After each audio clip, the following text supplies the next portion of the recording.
So I've chosen my oldest child, Iris. Iris would have been 21 coming up next February. We devastatingly lost her in an accident, just completely out of the blue, an accident on our farm in Somerset. Iris, therefore, in a number of different ways, from her birth to her death, and since then, has had a more profound impact on my life than anyone I've known. And my favourite place within that farm, is sitting by the edge of that pond. The pond is what saved me. And I am just extremely happy to be in and around that pond as much as possible. It is my happy place. It's a place where I remember Iris. It's a place where my younger children are happy to play for hours on end. The item I think that is most precious to me is a piece of amber which fits neatly in the palm of my hand. It's cracked at one end. I think one corner of it must have broken off. And it's a piece of amber that my father used to carry around in his pocket for luck.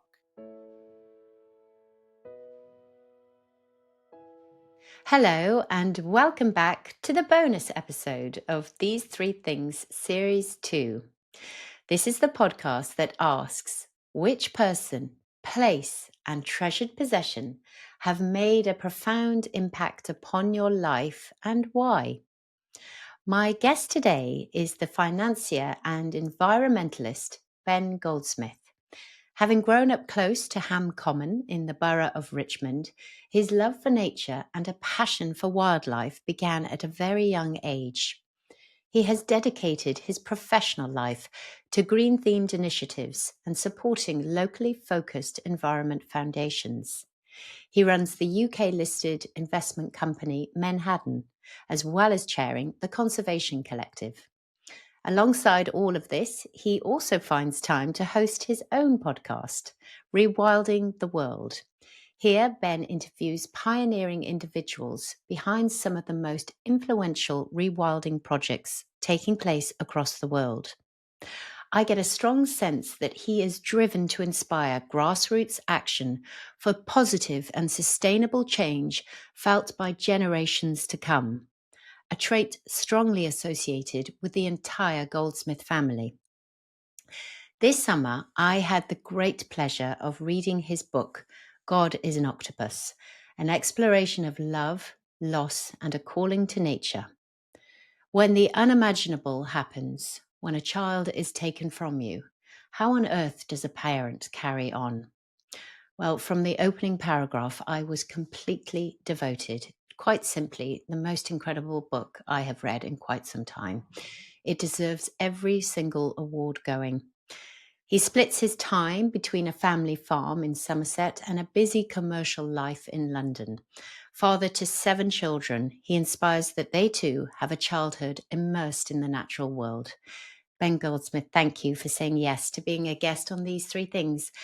May I start by asking, as I do all the guests, how easy was it for you to choose your list? Thanks so much for having me on, Deb. It's just such a clever idea, this podcast, and I'm really grateful that you chose me.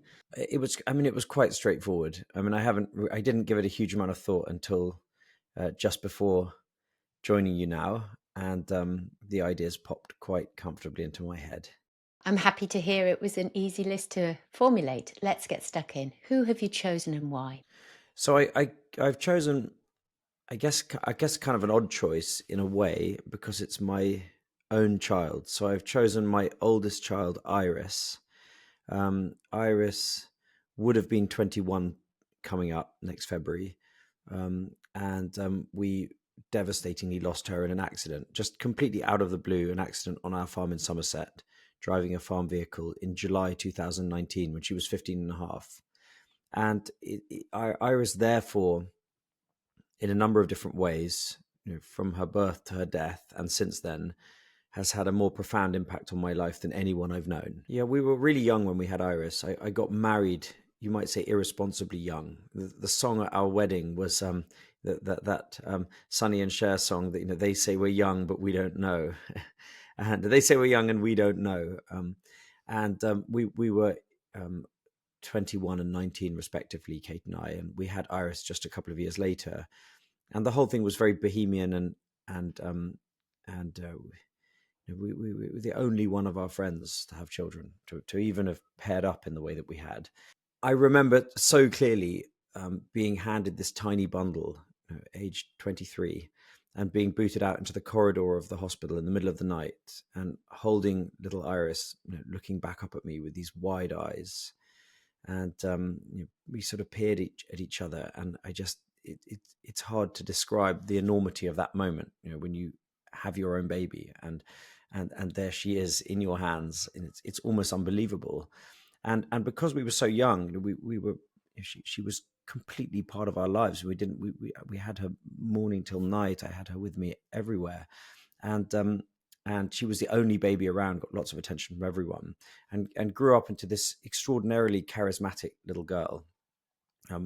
Very, very quick-witted, and sort of aware of her own power in a way. She just had a tremendous presence,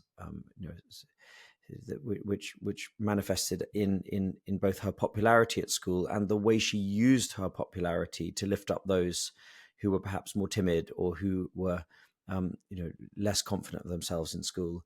She was a little anti-bullying warrior, from a very young age, among her friends, but she was also kind of a tough little cookie. I mean, if you crossed her, she was quick to anger, and we argued like parents and children do, especially as she became a teenager. But my niece later wrote, that Iris always seemed to be in on some ethereal joke that the rest of us didn't know about, or secret. She seemed to kind of get the world. She seemed to have a kind of heightened degree of awareness.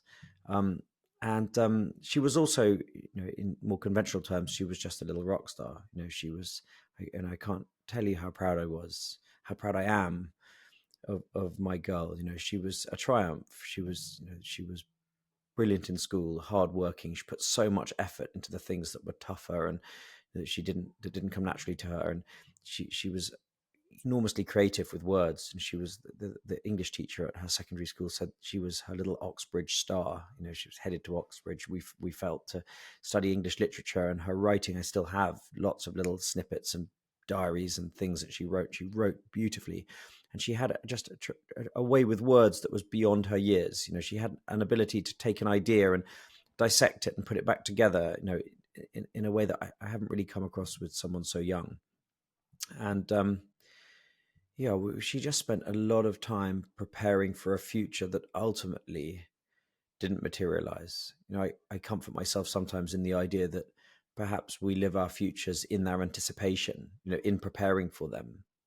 My mother's 90. She's not going to go on a long haul holiday again, but she likes to imagine that she might, and she says, "Oh, well, darling, why don't I take everyone off to Morocco, for Christmas, and go on a long holiday, and I'll organize everything, and wouldn't it be wonderful? And we can do this and we can do that." And I went to Marrakesh in the 60s, and she sort of lives it in its anticipation, even though we both know we're not going to Morocco. And I feel that Iris, in preparing for her future, somehow lived it. And that offers a shred of comfort. But the days of July, the day of July the 8th, 2019, is the darkest day of my life. I was playing in a cricket match, and it was the opposition's turn to bat just after the lunch break. It was near Godalming in Surrey, about an hour away from where we live in South Somerset. And I was walking the boundary with my teenage son, and I saw Iris's mother, Kate's boyfriend, and now the father of their young child. He plays in my cricket team, and I'm incredibly close with Kate, and therefore also with her partner Paul. He came tearing around the boundary, ashen, handed me the phone, and it was Kate.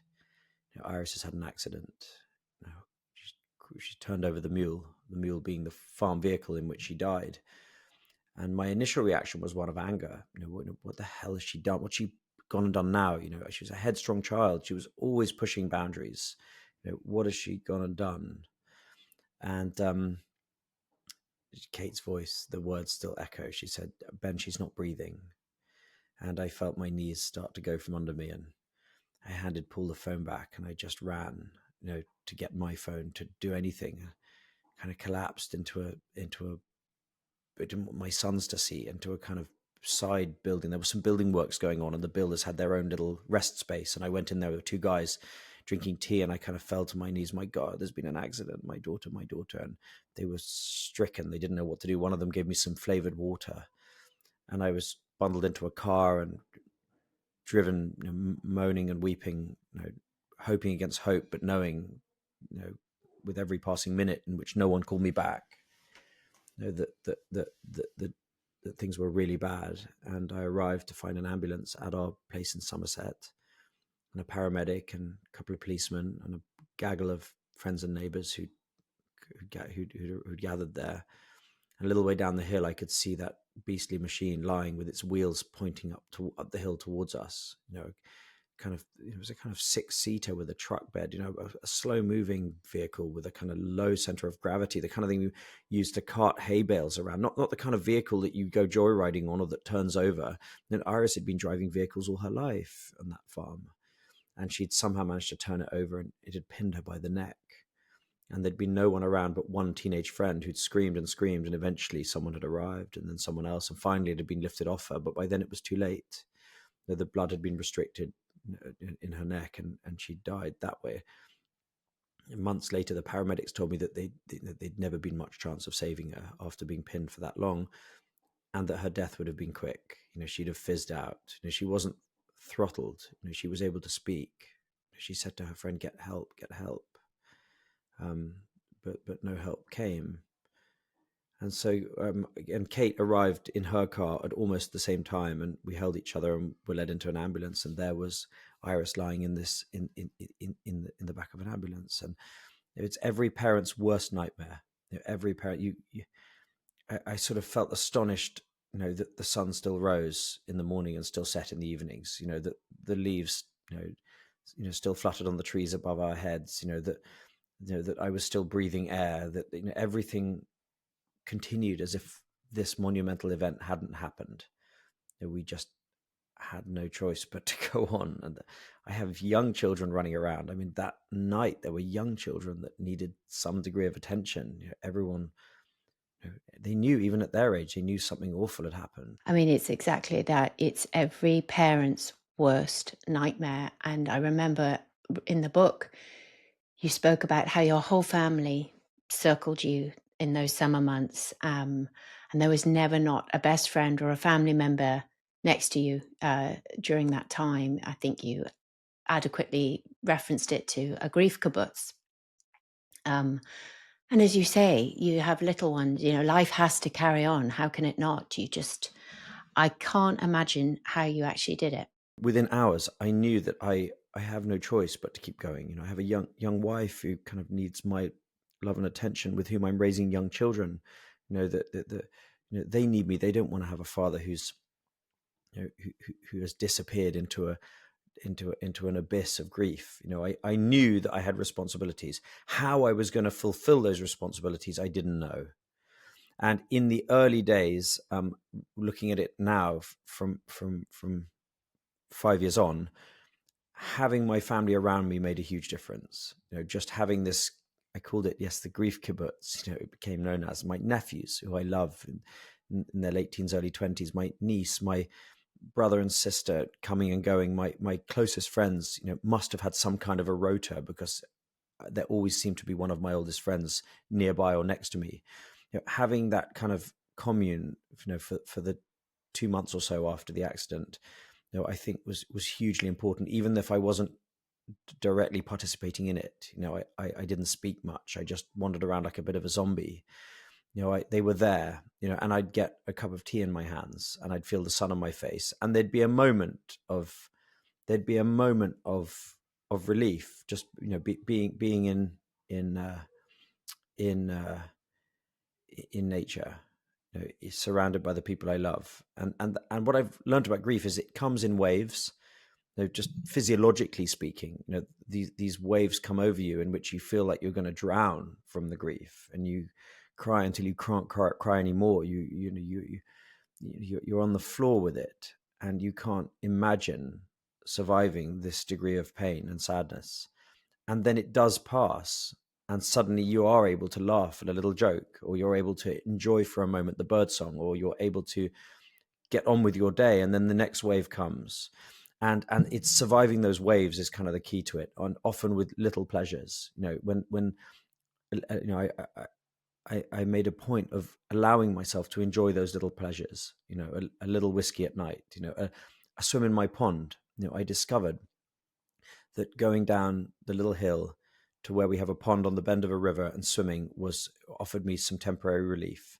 And often with the preamble of sitting by the side of the bank, watching all the innumerable interactions between different species, the little dragonflies and dabbing their eggs on the water, and all the little creatures of the water, around the edge of the pond. And I would just sit there and feel momentarily distracted, mesmerized even by the nature that sort of hummed benevolently all around me, indifferent in a way, but also not indifferent, because I felt somehow held, and I would swim in that pond 6, 8, 10 times a day and dive deep and curl into a ball and float back up. And just being in the water somehow made me feel better. And I've loved nature all my life. Even my earliest memories, I've been obsessed with wildlife. I grew up digging ponds and putting up bird boxes and so on, and getting up at 4 a.m. with my older brother Zach to go looking for badgers and foxes in the Richmond Park and so on. And I'd always considered it a kind of obsessional hobby. It was kind of, I wouldn't have used terms like calling. With hindsight, it was a calling. I was kind of called to nature from a very young age. And in that moment of deep desperation, I felt held, and I don't feel self-conscious using that language. I felt held by the nature that thrummed all around me. Thank God it was summer when this accident happened, and I was able to just lie in the grass and immerse myself in it, because it offered me some kind of distraction and some kind of comfort and solace, and in time joy. The first flickers of light that shone through the darkness, the first flickers of joy I felt were when a pair of beavers set up on the bottom of our valley, about 100 yards up from the pond in which I'd taken to swimming the whole time. And watching those beavers nibbling away at the little hazel and the willow and the black poplar and starting to build their little dams and so on was really one of the most beautiful things that's happened to me. And it happened at exactly the time when I needed it most. And I became pretty obsessed. I mean, I'd go several times a day and stand watching what they'd done and walk up and down. And within a few short months, it was like a Japanese water garden, or a string of kind of Japanese rice terraces all along the valley, all filled with butterflies and wildflowers. And we saw our first glowworms the following summer suspended above the beaver wet. And we all now know about the magic that beavers create in our landscapes.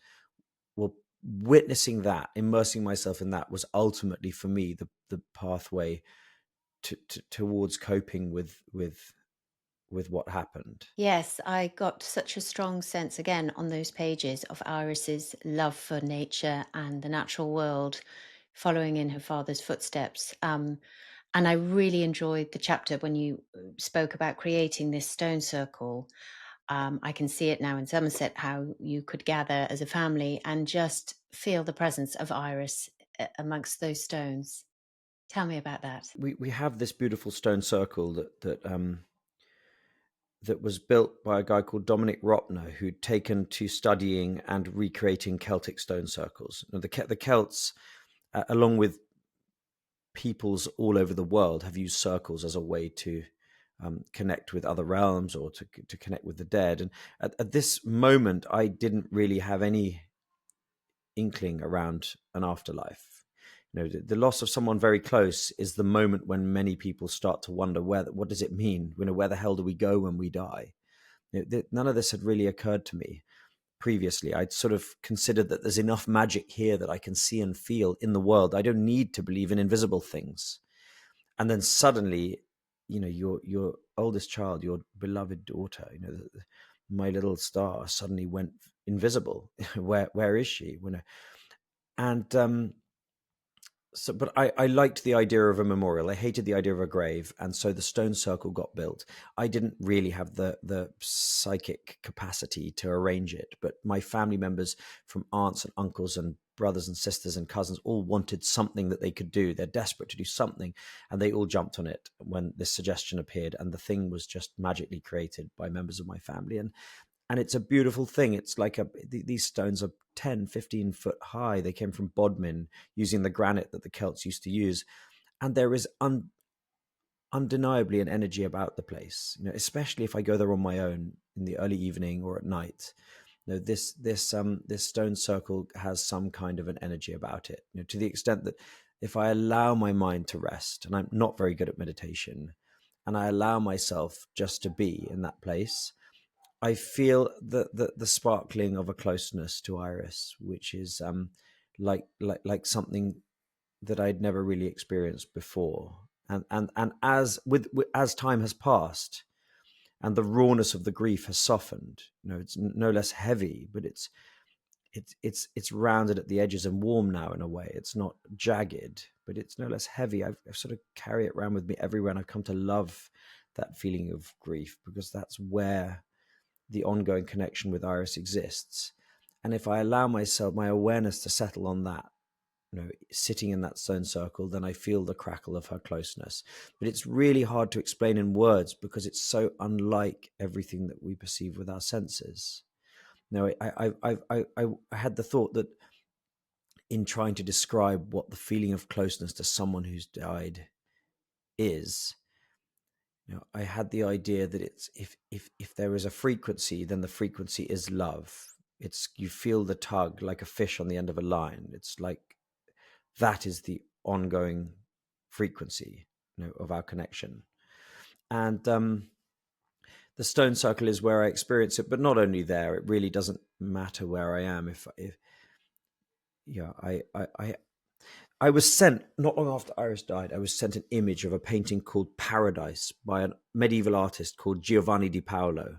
And in it, the recently died are rapturously reunited with those who had gone earlier, their loved ones gone before. And it's a nice image of people hugging each other in a beautiful medieval garden. And I went to it over and over on my phone because in the madness of my grief, it did give me comfort, clinging to the hope that that's how it will be. One day I will just die and I will find Iris and we'll hug each other and we'll be reunited. And there's enormous comfort in that idea. And fast forward to today, and I believe with every fabric of my being that we will be together, that we are together.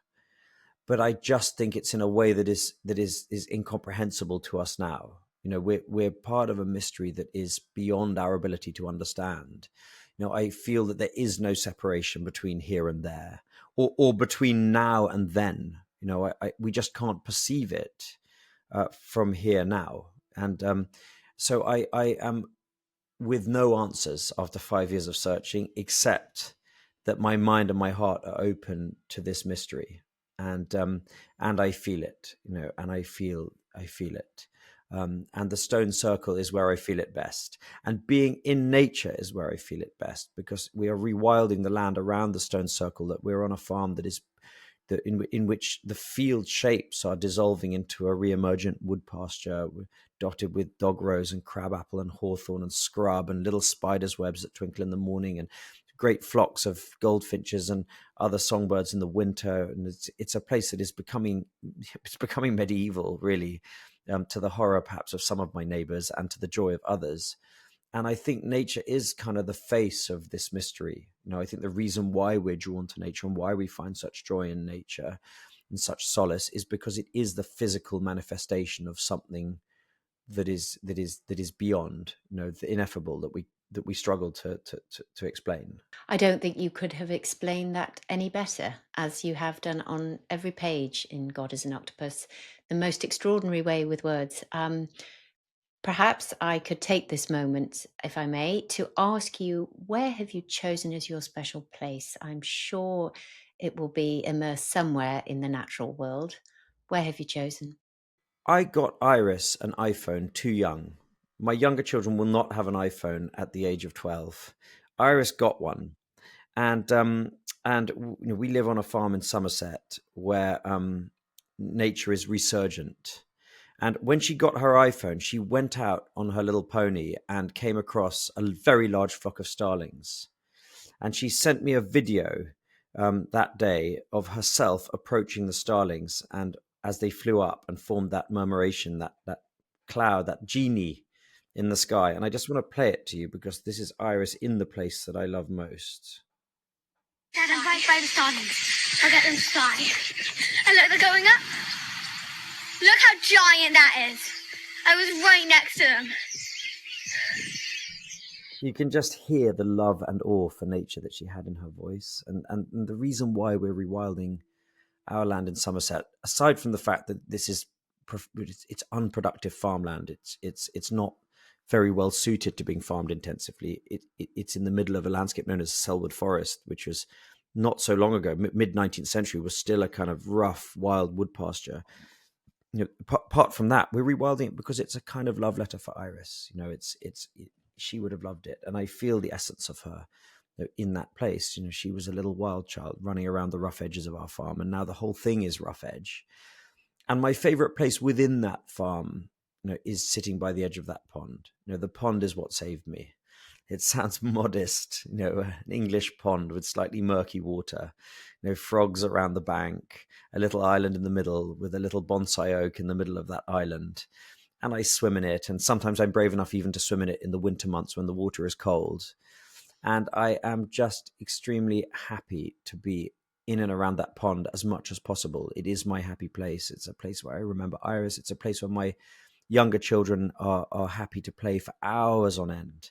Last summer, we dug a little scrape out of one of the banks, and I got the local aggregates company to dump a truckload of sand. And so we have our very own little Riviera where we spent the whole little beach. And so I think sitting in and swimming in and being by that pond is really my happy place. And it thrums with life. If I go down on a moonlit night, I can watch beavers crisscrossing silently the still water. And if they notice me, then there's the gunshot of their tails smacking the water to warn the others. And there are night herons which make their strange creaking, booming sound.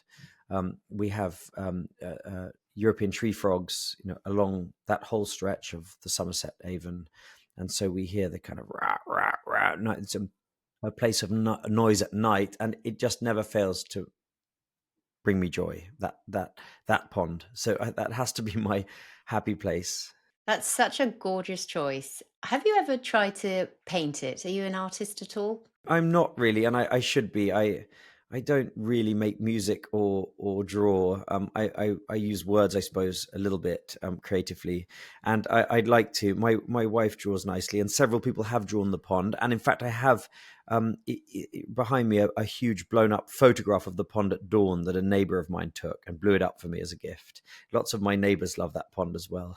How lovely to picture this pond and all that it can offer, moments where you can just be quiet and sit and reflect and meditate. And then similarly, draw in all the friends and neighbors and family to have a picnic on your little beach. And tell me, your kids, do they love the wild swimming? Are they all sort of jumping in, or are they pretty terrified of the cold water? Oh no, everyone swims in it. The children are very brave about it. Even the toddler, has his little floaty on and hurls himself in. And the younger ones don't really swim outside of kind of June, July, August.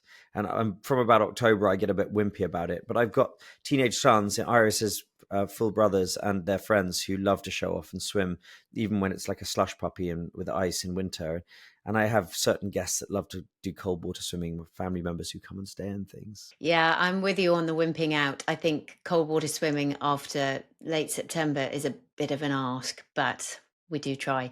Okay, let me go on to now ask you about your treasured possession. What have you chosen and why? I have a little box in my bedroom in which I keep a handful of things which are precious to me. None of them have much monetary value, but I have a kind of penknife when I was a child that's still there, and a couple of pairs of cufflinks that I wear. And one of them says touch wood on one side because I'm a little bit superstitious and a bit of a gambler at heart. And they were a gift from my first wife. And I have a lock of Iris's hair. But the item I think that is most precious to me is a piece of amber, which fits neatly in the palm of my hand. It's cracked at one end. I think one corner of it must have broken off. And it's a piece of amber that my father used to carry around in his pocket for luck. You know how some, particularly in the Middle East and Greece, people like to have prayer beads and they play with them in their hand. Well, my father's version of prayer beads was a rough cut piece of shiny amber. and it's always warm to the touch, and it's smooth, and it feels nice against my lips, and I don't go around everywhere with it. I'm too frightened of losing it, but I do hold it in my hand, and I like to imagine that my father used to hold it, which he did, and reminds me of him. Can I just ask you, did your dad give you this amber personally, or did you just find it? Yeah, he had I think he had 3 of them, and my father knew he was going to die when he died. He really didn't want to go. He was young. He was 63 and was absolutely full of life. He was heavily involved in the European environmental movement in a number of different ways, and was fighting different campaigns, and he had projects, and he was an enormously charismatic figure with a huge number of things going on in his life. And had so much more to give, but he got pancreatic cancer, and he fought it amazingly for nearly 5 years. I don't know how he lasted so long, and didn't tell any of us that he was dying of cancer. Only my mother knew, and his doctor, and I think his lawyer, but really no one knew. And so I got a phone call from my mother saying, look, I need to whip you out of school, age 16, and I need to take you to Paris because your father's really unwell. And when I saw her in the airport, she said, he's going to die. And so I was then back and forth during the next 4 or 5 weeks to France, where he lived. He lived between France and England, and as he died, and I'd never seen him weak. I'd never seen him unshaven before. He was immaculate, this tall figure, very handsome, always shaved, always fizzing with energy, and suddenly he was crumpled and unshaven in a bed. It was like I was meeting someone completely new in a way. And I remember he said to me, most likely not going to make it. We're going to try this alternative treatment. My brother-in-law Imran had introduced an Indian doctor who I think was a bit of a quack, who brought some kind of herbal remedies that made my father's mouth go black, and also also meant that he couldn't take the pain relief he should have taken. So I think it was too late for all that by then. And he said, so you're going to have to grow up very fast and help your mother look after everyone, especially the younger ones. And I it all happened quite quickly, but after he died, I wasn't with him on the day that he died. My older brother handed me a piece of amber and said he wanted you to have this, and others had something else, a watch, or just something to remember him by, a watch. I think my sister had a book, so I even though I've spent the more than 2/3 of my life without my father, I still feel he's there in the background, and I still wonder what he would think in certain situations. He's sort of voice of morality to some degree. In some areas, he's the voice of morality and a voice of guidance in a way. And the amber makes me feel closer to him, and I love it. And it's just pretty. Amber's lovely. Oh, yes, I love amber. And in fact, I have a little crystal table here in this room covered in trinkets and gems and precious stones, and I often will collect just one and carry it with me for the day. Ben, this has been wonderful. Thank you so much for saying yes to being a guest on These Three Things, to your amazing daughter, Iris, to that special pond on your family farm in Somerset, and to the piece of amber that you carry to remember your dear dad. Thank you for being a guest. Thank you so much for having me on, Deb. It's really, really kind of you. I'm very grateful. And there we have it. A huge thank you to you, our listener. We are growing our community and kindly ask that you be a valued link in this chain. For These Three Things to exist and continue, we need you to please press subscribe or follow now. You can do this on your preferred podcast platform. We will keep you updated on all our community news, and you'll be the first to catch all new episodes. A rating or thoughtful review is greatly appreciated and helps others to find our show.